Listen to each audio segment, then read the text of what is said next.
Aho, Nishke, Shkinjagun, Nigan, Tawagun, Dune, Ninjin. It is Friday morning at Lowell Elementary School in Duluth, Minnesota, as these kindergartners prepare for their day. Their teacher is speaking to them in the Ojibwe language, and they in turn respond to her, also speaking in Ojibwe. This is the school district's Masabikong Ojibwe Immersion program. When I first started, I had met with a team of administrators, and we were coming up for an idea of what would be something good, a good attractor for Duluth Public Schools for students, because our enrollment was down. And at the time, the assistant superintendent, Eddie Crawford, said, hey, we should look into starting an immersion program. There was a team of us brainstorming, and they had talked about German, Mandarin, Spanish, and I said, hold on. Do you know the land that we're on right now? The indigenous people that basically, this is our land. I said, I think if we're going to start any immersion program, we need to start with Ojibwe. Edie recruited Gordon Jourdain, who had been with the University of Minnesota Duluth's Inweon Language Nest, also an immersion program. He is known by staff and students by his Ojibwe name, Magua Niosh, or Maji.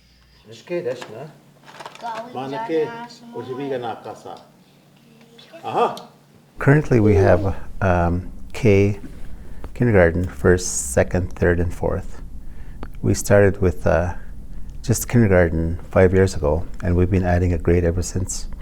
Misapikung, it's a word that I've learned from the local Ojibwe population. It means the place of the giants. We have a very huge responsibility, but luckily our instruction and our best practice is informed by indigenous thinking and how that's inclusive of a holistic approach to education. Language instructor to me sounds like you're teaching about the language. It's different for what my definition of what that is. I'm actually teaching in the language about different subjects. Not only are we teaching the younger students, and as I've said before about the model of indigenous education, everybody is included in that space. So even our teachers and our parents and our staff, our administrators, and our board and our parents and grandparents, everybody is part of the whole Masabikong experience. It's not just us. There is no curricula that Maji and the other teachers follow. Instead, they use an alternative approach, as Maji said earlier, to teaching in the language. We go outside a lot. Did you see that moon up there? That's our curriculum. That's exactly how we do it.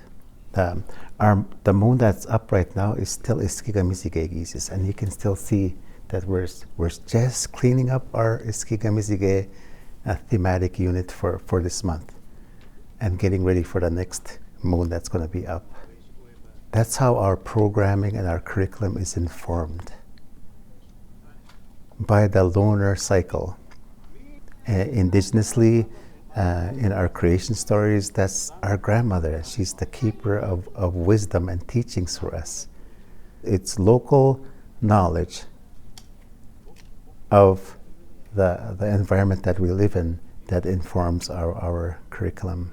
Our language is not compartmentalized into math, science, social studies, or phys ed, health. It's not like that for us. From a first language perspective, when you speak, you're talking about all those things already. Ojibwe isn't confined to Maji's classroom or those of the other instructors, as there is signage around the building that also has wording in Ojibwe. And it's not uncommon to be greeted by school staff with buju, the Ojibwe word for hello. I wish it was all over.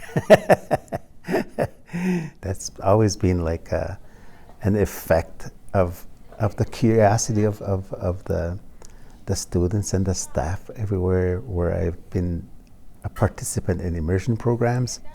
I believe that a language just offers a different perspective.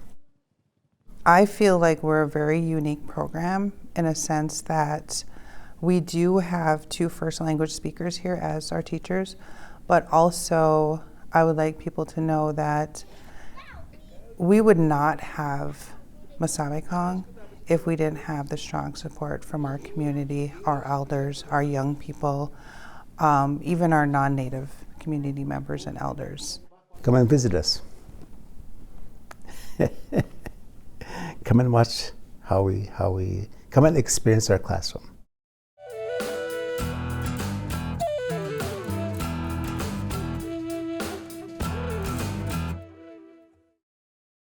Funding for this episode of Native Report is provided by the citizens of Minnesota through the Minnesota Arts and Cultural Heritage Fund.